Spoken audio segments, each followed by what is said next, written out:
So in this Notes app tutorial, I will be showing you guys how to record audio. I'll just go ahead and type in record audio just so you guys can kind of get a better sense of what I'm doing. So if you want to record audio, it's very simple. On this top bar right here, there's sort of these lines. Go ahead and press on it right here.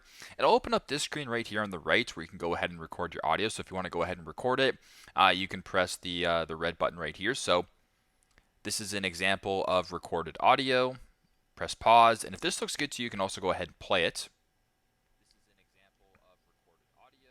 Not sure if you guys could hear that, but it'll also transcribe it right here. And if this looks good to you guys, go ahead and press done. And there you go. Now your audio is in here. So if I were to go ahead and play it one more time, it'll play it back for you as well as provide a transcript. If you want to delete it, go ahead and delete it. And it works the exact same way that way. So very simple, very straightforward. That is how you guys can record audio on the Notes app. Thanks again for watching, and I hope this helps.